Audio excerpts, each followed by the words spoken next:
The small town of Hyde, nestled within Greater Manchester, moved to the steady, reliable rhythm of its trusted family doctor. Dr. Harold Shipman was a fixture, a man whose presence was as comforting as it was constant. With his well-tailored suits, his calm, avuncular demeanor, and a reputation for thorough, old-fashioned care, he was the very embodiment of a community pillar. He made house calls, remembered the names of his patients' grandchildren, and spoke with a quiet authority that instantly put people at ease. His practice on Market Street was a hub of the neighborhood, a place where ailments were treated with a sympathetic ear and a seemingly endless well of patience. To his patients, he was not just a doctor. He was a friend, a confidant, a man to whom they entrusted their most profound vulnerabilities. That unwavering trust made the events of June 24, 1998, all the more incomprehensible. The bright summer day took a dark and sudden turn with the death of one of Hyde's most vibrant and active senior citizens, the former mayoress Kathleen Grundy. Found peacefully in her home, her passing was initially met with the sad but resigned acceptance afforded to a well-loved 81-year-old. Dr. Shipman, who had seen her just the day before, signed the death certificate, citing natural causes. The community mourned and life, though dimmed, prepared to move on. But a single, discordant note disrupted the somber melody of grief. A will surfaced, a document that left Mrs. Grundy's entire estate, worth nearly £400,000, not to her daughter but to her doctor. The script was shaky, the phrasing odd, and for Angela Woodruff, the bewildered daughter, it rang with a chilling falsity. This single piece of paper, so wildly out of character for the loving mother she knew, became the first crack in a meticulously constructed facade. It was the thread that, when pulled, would begin to unravel not just the story of one death, but would threaten to expose a darkness so profound it would shake the very foundations of British society. The question hung in the air, heavy and unthinkable. How could the man who had been their rock possibly be their monster? The peculiar will, with its stark deviation from Kathleen Grundy's known intentions, landed on the desk of Detective Inspector Stan Edgerton with the weight of an accusation. It was an anomaly, a piece of the puzzle that refused to fit the tranquil picture of a respected doctor and a natural death. The investigation, initially a routine inquiry into a potential forgery, began with quiet diligence. Handwriting experts were consulted, and their analysis confirmed Angela Woodruff's deepest fear. The signature on the document was a clumsy imitation. The paper trail, however, led directly back to the one man everyone was determined to trust. Dr. Shipman expressed only polite bafflement when questioned, his demeanor a masterclass in calm professionalism, suggesting a tragic misunderstanding or perhaps the work of an unknown opportunist. Yet the forged will was a key that unlocked a much larger door. As detectives delved deeper, their focus shifted from a single document to the man himself. A junior officer, tasked with cross-referencing dates, made an offhand observation that would change everything. He noted the sheer frequency with which Dr. Shipman's name appeared on death certificates in the Hyde area. It was more than a hunch, it was a statistical aberration that screamed for attention. A quiet, methodical review of records began, a process that soon revealed a chilling pattern. A disproportionate number of his elderly, female patients had died suddenly, often alone at home, with Dr. Shipman invariably the last person to see them alive. He was always the one to discover the body, always the one to calmly pronounce the death, his signature a constant feature on the certificates that closed these cases. The initial suspicions surrounding a single forged will now bloomed into a horrifying possibility. Detective Superintendent Bernard Postles, a seasoned investigator brought in to oversee the escalating inquiry, felt a cold dread settle in his stomach. This was no longer about one questionable inheritance. The evidence pointed to something far more systematic, a predator operating not in shadows but in the open, shielded by a white coat and a reputation for benevolence.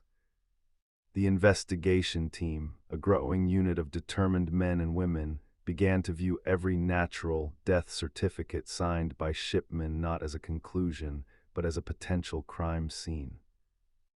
The quiet streets of Hyde, once a testament to community trust, now seemed to hold a terrible secret, and the town's most trusted doctor was at the very center of the emerging darkness. The investigation, once confined to the recent history of Hyde, now stretched its tendrils backward through time, unearthing a trail of death that spanned decades and crossed county lines. Patient records from Shipman's previous practices in Todmorden and Pontefract were exhumed from storage, their dusty binders revealing the same grim statistical anomaly. The pattern of sudden, solitary deaths among elderly women had not begun in Greater Manchester. It was a constant, malignant thread woven through the entire fabric of his medical career. In every town, in every practice, the same eerie signature was found, a surge in mortality rates that coincided perfectly with his tenure, followed by a return to normalcy after his departure. The timeline of his crimes was no longer a suspicion but a horrifying chronology, painting a picture of a killer who had been perfecting his method for over 20 years. His method, once deduced, was chilling in its clinical simplicity. The post-mortem examinations, now ordered for a growing list of exhumed victims, told a unanimous story. Toxicology reports consistently revealed massive, lethal doses of morphine, far beyond any therapeutic need. He had turned a tool of palliative care into an instrument of murder, administering the injections himself during routine house calls. The very act of healing became a perversion, a final, violent betrayal carried out with a steady hand and a calm expression. His victims, often found peacefully in their chairs or beds, had not slipped away naturally. They had been ushered out with chemical force, their trust the only weapon required to get close enough. Most terrifying was the sheer efficiency of his cover-up. As a sole practitioner, he was the absolute master of his patients' medical narratives. He controlled the records, altering them to suggest long-standing illnesses or inventing symptoms that would make a sudden death seem plausible. He wrote the final chapter of every life he took, scripting a peaceful end to mask a violent one. The forged will in the Grundy case was not an anomaly, but a rare lapse in an otherwise flawless system of control. He had grown so confident in his ability to dictate the truth that he had overreached, tempted by greed, where power alone had always sufficed. As the list of confirmed victims grew from a handful to dozens, and then threatened to climb into the hundreds, the scale of the horror began to truly dawn on the investigation team. They were not merely uncovering a series of murders, they were excavating a secret history, a hidden genocide conducted in suburban living rooms by the one person sworn to protect the people who lived there. The man known as Fred was not just a killer, he was an architect of death, and the foundation he had built it upon was the unconditional trust of an entire community. The official inquiry, once it began its grim work, unfolded like the slow, meticulous unrolling of a burial shroud, revealing a horror of such magnitude that it defied comprehension.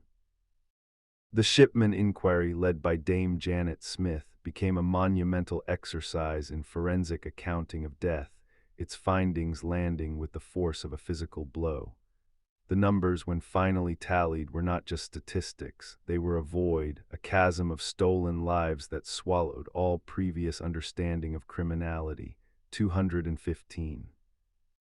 The number echoed through courtrooms and headlines, a stark, confirmed count of men and women, overwhelmingly women, whose deaths were directly attributed to Harold Shipman's hand. Yet even this staggering figure felt incomplete, a conservative tally bound by the limits of evidence and the cruel passage of time. The inquiry acknowledged the haunting probability of more, estimates whispering of a final toll reaching toward 250 souls, their truths forever silenced by cremation or the natural decay of memory. The timeline of his predation spanned over 2 decades, a chilling chronicle of uninterrupted slaughter that began in the 1970s in Todmorden and continued with relentless efficiency through Pontefract and into Hyde. This was not a spree born of sudden madness, but a sustained campaign, a second career conducted in the shadow of his legitimate practice. He had murdered in sunshine and in rain, on weekdays and weekends, his actions as routine and integrated into his life as any other household chore. The calendar of his crimes mapped onto the ordinary rhythm of a British town, each season marked not by holidays but by a steady, grim harvest. He killed when the heather was blooming on the Pennine moors and when the streets of Hyde were slick with winter rain, his homicidal impulse a constant, unwavering pulse beneath the surface of his benign exterior.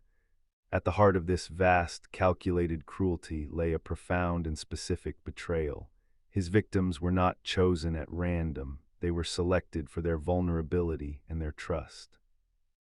They were predominantly elderly women, often living alone, for whom the doctor's visit was a highlight of the week, a moment of human connection and reassurance. In them he found the perfect confluence of isolation, faith, and a societal tendency to quietly accept the death of the old. He exploited the sacred doctor-patient covenant, weaponizing the very bedside manner that had made him so beloved.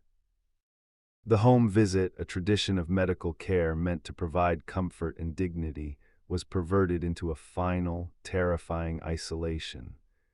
Behind closed doors, with a cup of tea cooling on a side table, he transformed from a healer into an executioner.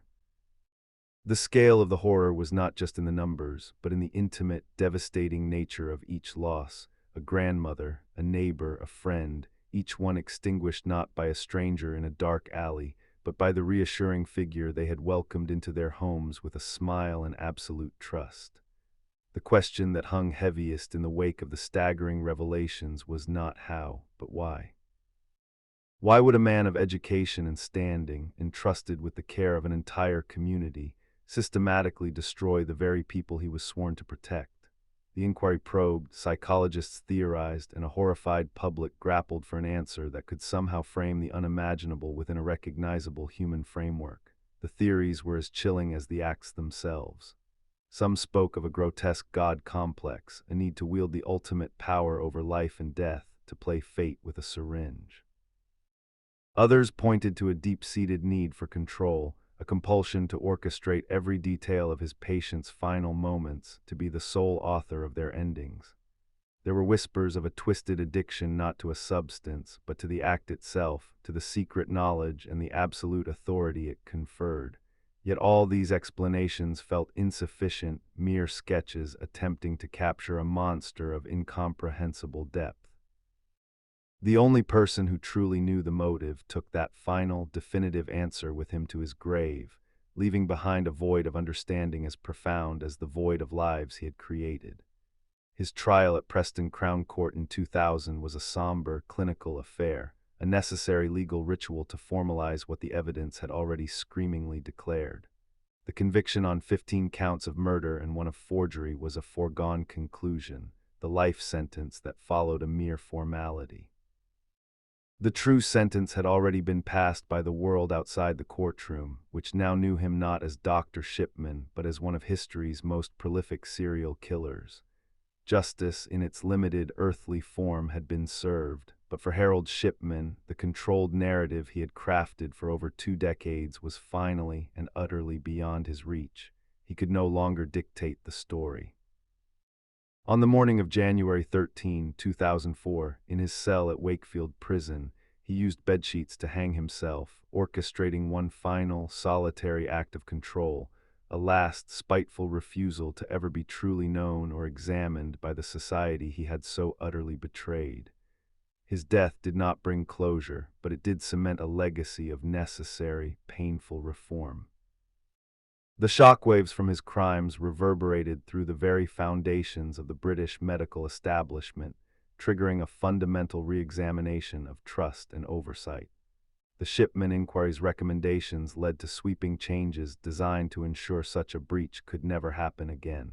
The system of death certification was overhauled, introducing new safeguards and second opinions to prevent a single GP from being the sole arbiter of a cause of death.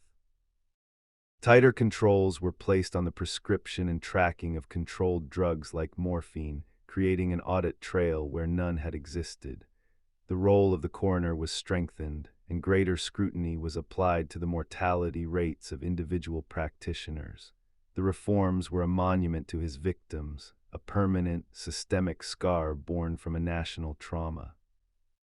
The name Shipman became synonymous with the ultimate betrayal, a dark lesson etched into medical textbooks and procedures, ensuring that the trust placed in a white coat would forever after be guarded by a more vigilant and more skeptical system.